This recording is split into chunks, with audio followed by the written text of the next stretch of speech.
आज की क्लास के अंदर कुछ पढ़ा नहीं रहे, बस जो पढ़ रखा है उसे समराइज करने जा रहे हैं। ये प्रॉब्लम कहाँ पे आती है? ये प्रॉब्लम आती है मैच द फॉलोइंग में। एक साइड नेम रिएक्शन लिखे होती है और एक साइड उसके रिएक्शन इंटरमीडिएट लिखे होते हैं।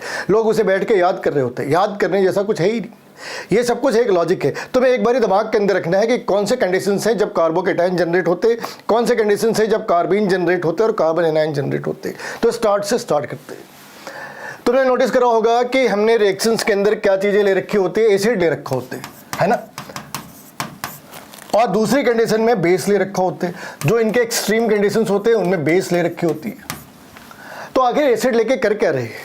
तो जो H पॉजिटिव है, H पॉजिटिव ने दो काम करने हैं। या तो वो सिस्टम के अंदर खुद को ऐड कर रखा है, और अगर इसने खुद को सिस्टम के अंदर एब्जॉर्ब कर रखा है तब भी इसने कार्बोकेटाइन जनरेट करना है, दूसरा काम ये कर सकता कि ये यहाँ से OH नेगेटिव लेकर गायब हो जाए। अगर ये यहाँ से किसी सिस्टम से इसने OH नेगेटिव एब्स्ट्रैक्ट करी और गायब हो गया, उस केस के अंदर भी कार्बोकेटाइन जनरेट करने हैं। यानी एसिड अगर तुमने ली, चाहे उसकी मैकेनिज्म कुछ भी हो, चाहे वो ऐड हो रखा हो या उसने वहाँ से चीज़ों को एलिमिनेट करा, दोनों ही केस में कार्बोकेटाइन जनरेट होने हैं। दूसरी बात, अगर हमने पोलर सॉल्वेंट ले रखी है तो कार्बोकेटाइन जनरेट करने की पूरी तैयारी कर रखी है, पूरी तैयारी है कार्बोकेटाइन जनरेट करने की। और अगर साथ में हाई टेम्परेचर दे रखा है तब भी, अगर हमने लेविस एसिड ले रखी है जैसे फ्रेडल क्राफ्ट रिएक्शन, तब भी अगर हमने कॉन्सेंट्रेटेड एसिड ले रखी है, जैसे जब हम अल्कोहल को गर्म कर रहे होते हैं एसिड के साथ, कॉन्सेंट्रेटेड एसिड के साथ, तो हर 130 डिग्री के ऊपर एक प्रोडक्ट है, 170 के ऊपर दूसरा प्रोडक्ट है, लेकिन दोनों ही केस में acid is acting as a catalyst. और इसके साथ जो SN1 रिएक्शन है, क्योंकि यहाँ पे कार्बोकेटाइन ही रिएक्शन इंटरमीडिएट है, और जो E1 रिएक्शन है इसने भी कार्बोकेटाइन जनरेट करने हैं, और इसके अपोजिट जो E2 रिएक्शन है उसने कार्बन आयन जनरेट करने हैं।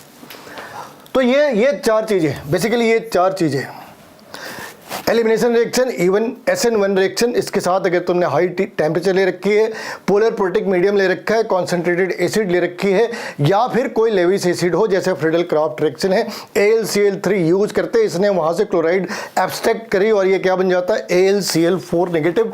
और साथ में जिस सिस्टम से इसने क्लोरीन एब्स्ट्रैक्ट करी है, इसने जिस सिस्टम से क्लोरीन एब्स्ट्रैक्ट करी, इसके जाने के बाद उसने अपने ऊपर पॉजिटिव चार्ज देखा।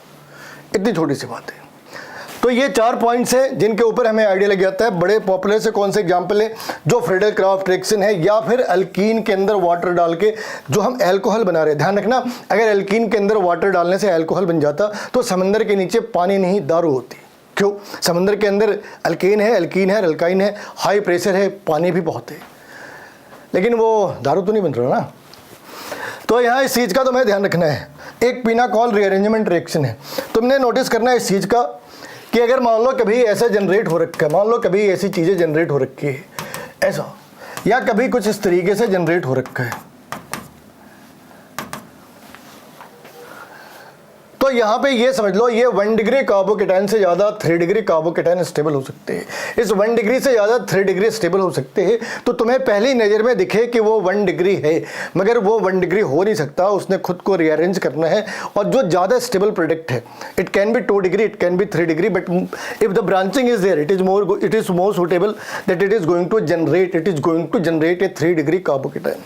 तो पिनाकोल अरेंजमेंट के अंदर भी यही सारी चीज़ें होती है। तुम्हें ऐसा दिखेगा कि मिथाइल शिफ्ट करते। अब ये देखो, अगर हमें कार्बोकेटाइन को शिफ्ट करने का मतलब, if we are changing 1 from 2 और 2 from 3, 1 to 2 और 2 to 3, what we can do? We can go for the methyl migration. तो हम क्या करते हैं? मिथाइल को शिफ्ट कर देते हैं। तो CH3 को शिफ्ट करते हैं, मिथाइल शिफ्ट और हाइड्राइड शिफ्ट। अपने पास दो ही तरीके हैं, या तो मिथाइल शिफ्ट है या हाइड्राइड शिफ्ट है। तो जहाँ कहीं भी कार्बोकेटाइन है, तुम्हें इस चीज़ का ध्यान रखना है कि क्या ये कार्बोकेटाइन जो पॉजिटिव चार्ज है, इट कैन बी स्टेबलाइज्ड। कैसे कर सकते भाई? अगर इसके साथ रेजोनेंस क्रिएट कर सकते। अगर तुमने इसके साथ रेजोनेंस क्रिएट कर दी, यानी कि बेंजीन रिंग से अगले पोजीशन के ऊपर कार्बोकेटाइन जनरेट कर दिया, या फिर कोई डबल बॉन्ड के साथ तुमने कार्बोकेटाइन जनरेट कर दी, अगर ऐसा हो सकता तो बढ़िया है। और इसके साथ एक चीज़ और भी कह सकते हैं कि अगर ये 1 डिग्री है तो 2 डिग्री में, 2 डिग्री है तो 3 डिग्री के अंदर कन्वर्ट करने की कोशिश करना है। और कैसे कर सकते, कान पकड़ के तो बाहर नहीं निकाल सकते। करना कैसे भाई, करना ये है कि मिथाइल को शिफ्ट कर दी या हाइड्राइड को शिफ्ट कर दी।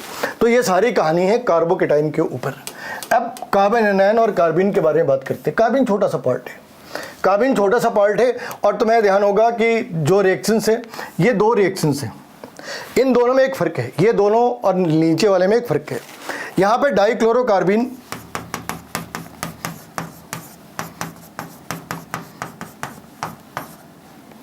और इसमें सिंपल कार्बिन है।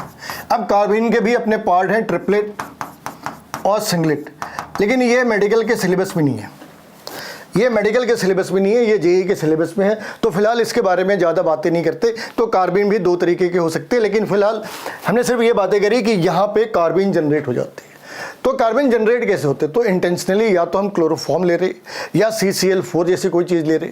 तो कार्बन के जो डाई हाइलाइड्स हैं, ट्राई हाइलाइड्स हैं, टेट्रा हाइलाइड्स हैं, अगर ये ले रखे हैं बेसिक मीडियम के अंदर, तो तुम ये मान के चलना कि उसने कार्बोकेटाइन ही जनरेट करने हैं। ये कर क्या रहे होते हैं कि इन्होंने CHCl3 ऐसे करके कंपाउंड जनरेट करी और बेस ले लिया। तो बेस ने क्या करा, यहाँ से हाइड्रोजन गायब कर दी। अगर हमने एसिड ले रखा था तो वो क्या कर रहे थे, OH को गायब कर रहे थे। अब हमने OH ले रखी है, उसने हाइड्रोजन को गायब कर दिया। और फिर जो नेगेटिव चार्ज आ रही, इससे बचने के लिए इसने क्लोरीन के ऊपर नेगेटिव चार्ज ट्रांसफर कर दी और एक कंपाउंड जनरेट होता है जिसे हम कहते हैं डाइक्लोरोकार्बिन। तो ये अपने पास carbylamine reaction, Reimer Tiemann reaction और बर्च रिडक्शन, कार्बिन इनमें कॉमन है। डाइक्लोरो ऑब्जेक्टिव है, मतलब डाइक्लोरो एक सब्जेक्टिव पार्ट है। किसके अंदर है, इसके अंदर है, मगर इसके अंदर नहीं है।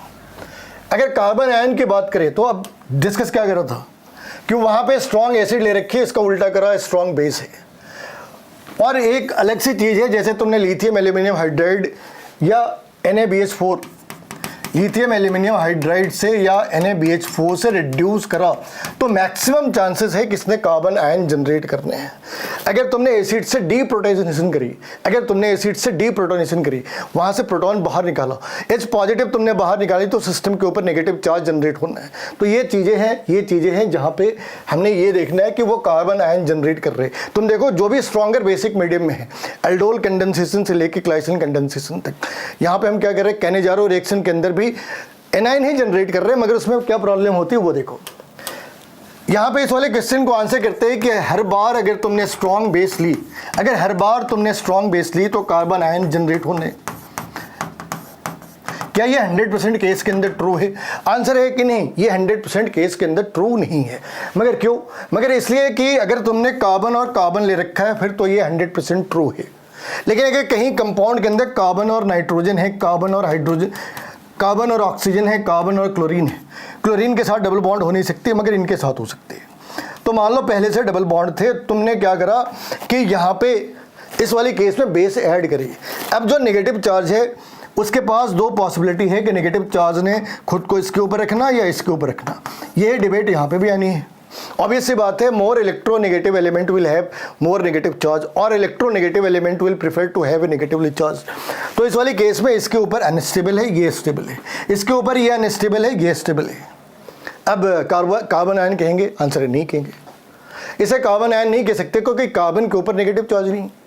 तो यहाँ पे ये जो माइनस डिफरेंस है इसका तुम्हें ध्यान रखना है।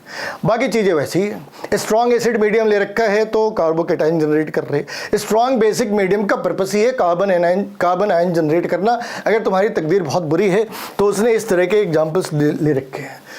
अभी जो 30 NCERT के अंदर जो 30 प्रॉब्लम है, 30 नेम रिएक्शंस है, उन सभी को डिस्कस करना है इस वीडियो में नहीं, इसके बाद के वीडियो में।